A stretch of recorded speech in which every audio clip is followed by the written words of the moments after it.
Good afternoon, evening, whenever you're tuning in. My name is Allie Rock. I'm the president of Charles County Right to Life, an affiliate of Maryland Right to Life. I'm here with our Director of Legislation, Laura Bogley, and we'd like to talk with the voters this weekend about some issues that are coming down the pike in Annapolis that concern our schools and the abortion industry getting into our schools. So welcome, Laura. Thanks for joining me today. Thank you so much, Allie. It's good to see you twice in 1 week. We were together for the Maryland March for Life, which was a wonderful event, even with the COVID restrictions. That's right. It's good to be with you again to follow up with our supporters and let them know about some of the really important bills that we're dealing with this session. Absolutely. So Laura, tell us what's going on. What sorts of things do we need to be keeping an eye on? Allie, I think, the pro-life movement and pro-lifers in Maryland have done such a fantastic job really supporting our initiatives in Annapolis and really pushing back hard on the expansion of the abortion industry.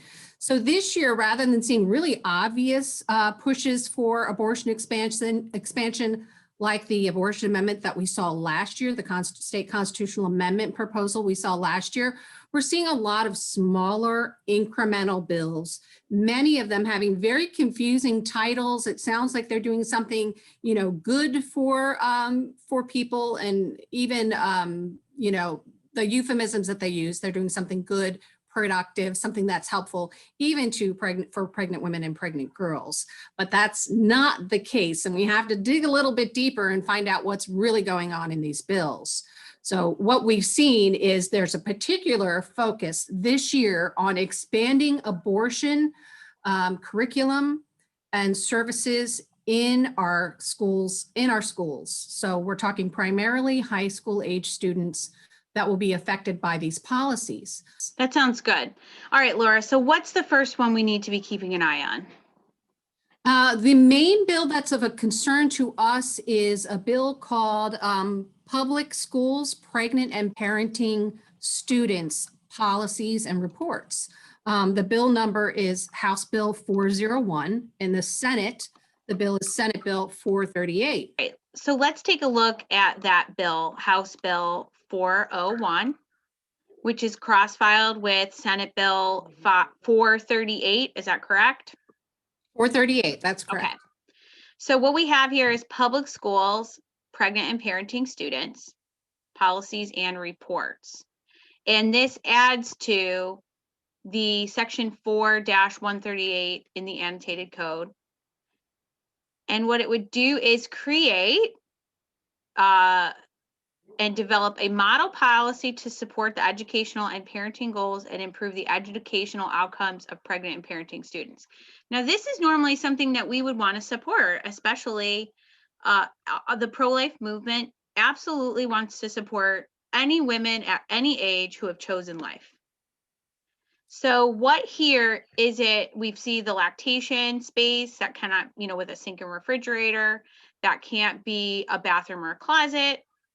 But this down here is where it starts to get a little bit concerning about the unintended consequences or the unforeseen consequences we might see with a bill like this. Do you want to expand on that?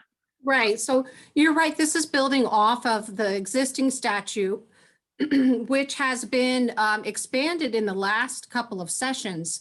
NARAL has been supporting bills each year to expand this section. They're supporting this bill, HB 401. And NARAL, I need to remind everyone, is the National Abortion Rights Action League.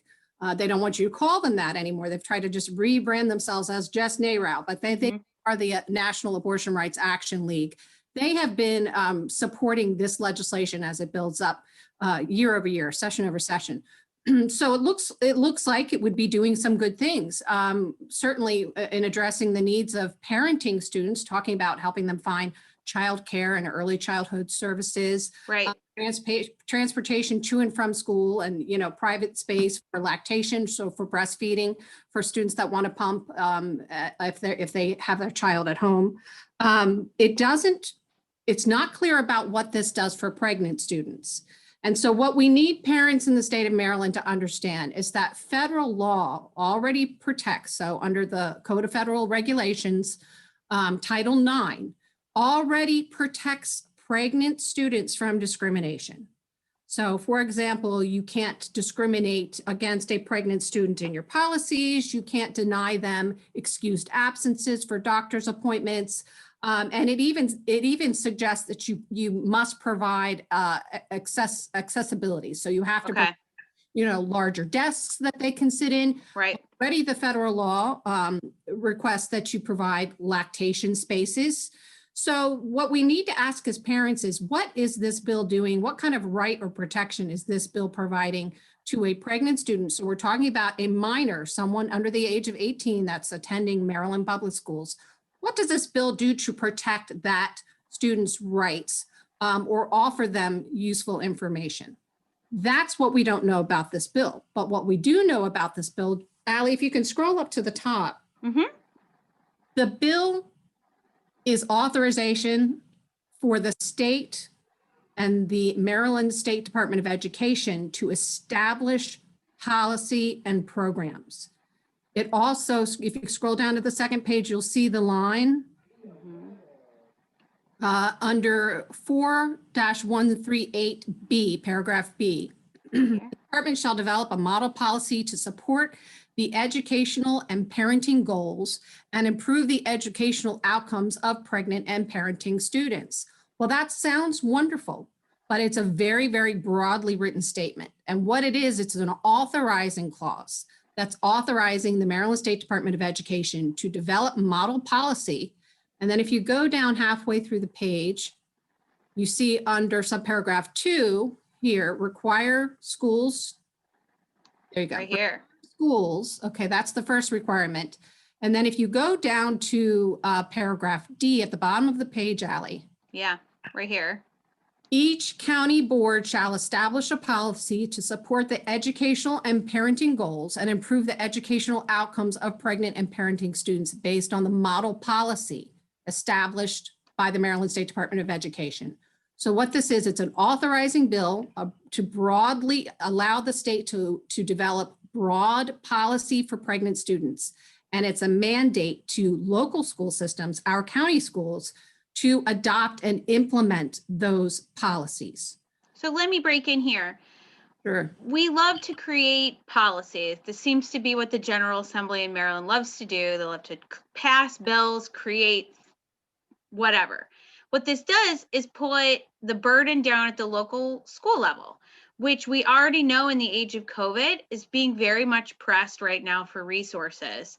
And so if we create a requirement for the local school systems that they now have to implement and they have to put time and attention to, might they take an offered hand, an easy way out, a subcontractor or some sort of memorandum of understanding with an outside agency that could come and create this policy, or even once it's been created, be the ones to come and implement it? Because we know our public school teachers have a lot on their plates. They have a lot they have to be concerned with, standardized testing and the proficiency of Maryland students, that this just seems like one more thing they have to know. Right. Well, you're exactly right, Allie. And in practice, that's what happens. The Maryland State Department of Education sets these broad policies, and sometimes they provide a framework, like they provide a framework for reproductive health education. But then they really leave it up to the local school systems to figure out how they're going to implement that, but with a strong suggestion about which providers to contract with. And that's the problem that we're dealing with here. It's not the idea of creating policies to help pregnant students.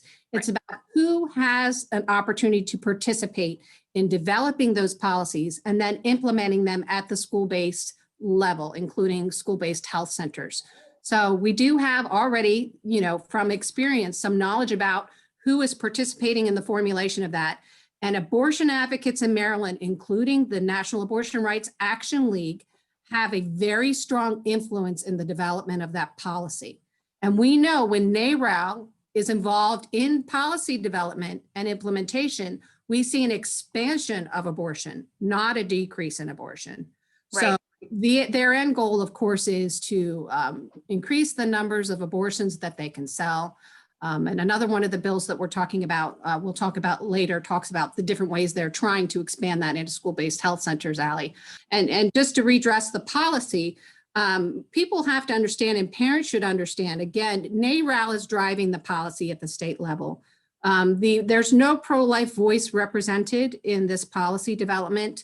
And so anything we see that goes a shift from policy to implementation, policy to operations, it all means greater influence of the abortion lobby over our children in their schools. Okay, so I wanted to take time to share with parents a little bit about what's already happening in your child's school-based health center. So the Maryland State Department of Education creates the Maryland School-Based Health Center Standards. I don't know if you can see this, Allie. Are you seeing it okay? Yep, I can see it. So what the state has done is they've set up a framework of 3 different levels of service. So, you know, some of us when we were younger, we'd scrape our knee, we'd go to the school nurse. We had a fever, we'd go to the school nurse. Your parent used to have to give you a permission slip even to be given Tylenol. Right. They have changed dramatically, and most parents are not aware of what's going on. So this is just the chart from the Maryland School-Based Health Center Standards for reproductive health services. And of course, family planning services in the state of Maryland, family planning services is comprehensive. So it also includes abortion counseling, abortion referral. Right. So the main thing that we're concerned about that's already happening in all 3 levels. So all levels of school-based health centers, wherever you are, if you have a school-based center, this is happening in your county schools. So the first thing that I wanted to make sure people see here is under family planning, comprehensive pregnancy options / pregnancy counseling. This says recommended. What they mean is they recommend that the school provides the service, but they don't have a preference whether they provide it on-site or off-site by referral. It just says recommended, they leave it up to the schools. You see all 3 levels recommend comprehensive pregnancy options, pregnancy counseling. So we know from the advocacy of the abortion lobby that they do not qualify or issue the term comprehensive to any sex education program or a reproductive health services unless it includes abortion. So the fact that, you know, NARAL and others contributing to the formulation of this policy have labeled this comprehensive pregnancy options lets us know that our daughters are already receiving abortion option counseling in their school-based health centers, recommended at all levels. So that's the first thing we see. And then the next thing we see is referral for community-based reproductive health care services. On-site, on-site, on-site at all 3 levels. So what that means, what that tells us is that our daughters in their schools are receiving referrals for abortion on-site in their school-based health center. Well, how do we know it's abortion? Again, reproductive health care services. They are not referring these students to our pro-life pregnancy centers, our medical pregnancy centers. They are referring them elsewhere. And we have, and it's right under the family planning services, right. Which and when you think of family planning, you think of birth control or other means. So if it was truly about reproductive health care in a sense, in a medical sense, it would be up in the general reproductive health services like a health exam or, prenatal care. Right, Allie. And we know that it's beyond basic reproductive health care because if you look above, you see they're already in the school-based health centers, all 3 levels recommended, administering prescriptions to students for contraceptives. In some of the schools, they're actually implanting contraceptive devices in students during the school day without their parents' knowledge or consent. You know, from anecdotal evidence, talking to youth, talking to students, talking to our pro-life pregnancy center, that they actually are referring these women to abortion clinics. There have been incidents where teachers or coaches have actually driven a student to a pro-life pregnancy center for an abortion, only to find out that our medical pregnancy centers don't provide, of course, or commit abortions. Right. So because of that mistake, we know that the teachers and coaches are already providing that transportation, which is one of the elements of HB 401. Okay. Yeah, so circling back to HB 401, SB 438, it's a concern. It seems like it's kind of a Trojan horse. Like we want to help pregnant and parenting students. It would be great to see, these things, a lactation room or referral services, but at its, boiling it down for the Maryland taxpayer and voter. It will create a requirement, a burden on school systems that they will be urgently trying to contract out, because our school systems are already quite burdened and taxed with a lot of their requirements. And so we already know the desire is there for organizations like Planned Parenthood Maryland to get into our schools. We know right here that in the school-based health centers, they're referring out for they're referring out for the reproductive health care. And what, do we even want to amend a bill like this, or is it better to really just say no to this option and start with some new sort of protection for parenting students who need a lactation room or need transportation to and from school with a child? Right, that's a good question, Ally. And really what we're just recommending is for our pro-life Marylanders to just oppose this bill. We don't think that the bill can be corrected. They're giving us little crumbs with talking about lactation spaces and things like that, which again, already are protected by federal law. So that's not a legitimate purpose of this bill. So we have to focus on the main function of this bill, which is authorizing the policy and creating the mandate to the local schools to implement policy for pregnant students. And we know if the state is involved, it means NARAL is going to be defining that policy. And our children, our daughters, are going to be under more pressure and influence and even possibly coercion from the pro-abortion lobby in their schools, where they should be safe, they should be protected by the state, they should be given every opportunity to receive that education. So yes, we can't cure the main function of that bill, which is to expand this state policy, and which will be, abortion on demand policy. We can't cure that. So we're asking everyone to just go ahead, oppose this bill. In the future, if they want to introduce a streamlined bill with some more specific protections for pregnant students, they can do that. This bill is much broader than that. So we'd say, let's oppose this bill, and in the future, consider a downsized bill that just deals with the very specific benefits that we want to provide for pregnant students that the federal government does not already provide. That sounds good. And I think that is actually a bill that Maryland Right to Life and her affiliates would really love to support, is better options for our young women who choose life. Bottom line, we need to oppose HB 401, SB 438.